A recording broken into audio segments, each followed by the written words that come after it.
வணக்கம் நண்பர்களே, உங்களுக்கு தெரிந்திருக்கும் நேற்று 8வது ஊதியக்குழு குறித்து ஜேசிஎம் அமைப்பின் மிக முக்கியமான ஒரு கூட்டம் நடைபெற்றது. தேசிய கூட்டு ஆலோசனை அமைப்பின் தலைவர் அவர்கள் தமது குழு உறுப்பினர்களுடன் இந்த கூட்டத்தை நடத்தினார். இது மிகவும் இரகசியமான ஒரு சந்திப்பு. கூட்டத்தில் என்ன நடந்தது, அதன் முக்கிய முடிவுகள் என்ன என்று இதுவரை அதிகாரப்பூர்வ அறிக்கை வரவில்லை. ஆனால் சில முக்கிய விஷயங்கள் குறித்து ஆலோசிக்கப்பட்டிருக்கலாம் என்று தகவல்கள் வெளியாகியுள்ளன. முதலாவது மற்றும் மிகப்பெரிய அதிர்ச்சி என்ன அப்படின்னு பார்த்தீங்கன்னா, சிவகோபால் மிஸ்ரா அவர்கள் மத்திய அரசின் 8வது ஊதியக்குழு தொடர்பான குறிப்புகளை ஆராய்ந்தார். அதில் ஓய்வூதியதாரர்களுக்கு 8வது ஊதியக்குழுவின் பலன் கிடைக்குமா கிடைக்காதா என்பது குறித்து எந்த குறிப்பும் இல்லை. இரண்டாவது முக்கிய விஷயம், ஜேசிஎம் தரப்பில் 8வது ஊதியக்குழு தொடர்பாக மத்திய அரசுக்கு சில பரிந்துரைகள் கொடுக்கப்பட்டிருந்தன. ஆனால் அந்த பரிந்துரைகளில் ஒரு புள்ளி கூட மத்திய அரசின் இறுதி குறிப்புகளில் சேர்க்கப்படவில்லை.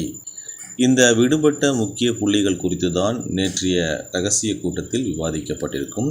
இந்த ஆலோசனை கூட்டத்தின் முழு விவரங்கள் 2 அல்லது 3 நாட்களுக்குள் ஜேசிஎம் தரப்பிலிருந்து அதிகாரப்பூர்வமாக வெளியிடப்படும்.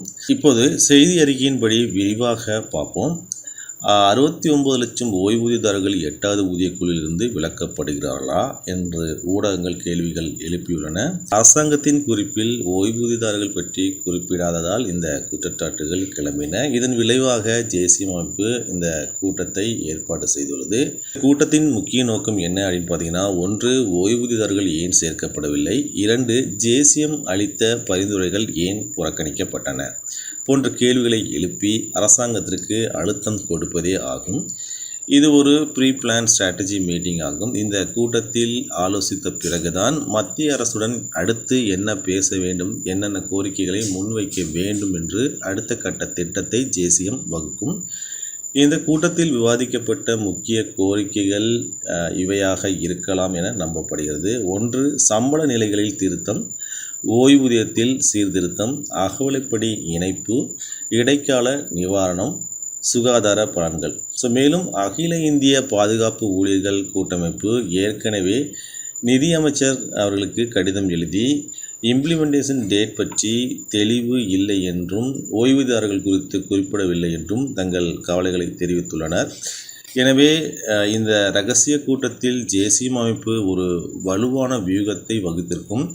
அதாவது அரசுடன் அடுத்து நடக்கும் பேச்சுவார்த்தையில் ஊழியர்கள் மற்றும் 69 லட்சம் ஓய்வூதியதாரர்கள் சார்பாக எந்தவித சமரசமும் இல்லாமல் உறுதியான வாதங்களை முன்வைக்க தயாராகியிருப்பார்கள். நண்பர்களே, இந்த கூட்டம் மிகவும் முக்கியமானது. அடுத்த ஓரிரு நாட்களில் அதிகாரப்பூர்வ தகவல்கள் வெளிவந்தவுடன் அவற்றை உடனே உங்களுக்கு தெரிவிக்கிறோம். தொடர்ந்து துல்லியமான தகவல்களை பெற இந்த சேனலை சப்ஸ்கிரைப் செய்யுங்கள். மீண்டும் அடுத்த வீடியோவில் சந்திக்கலாம். நன்றி, வணக்கம்.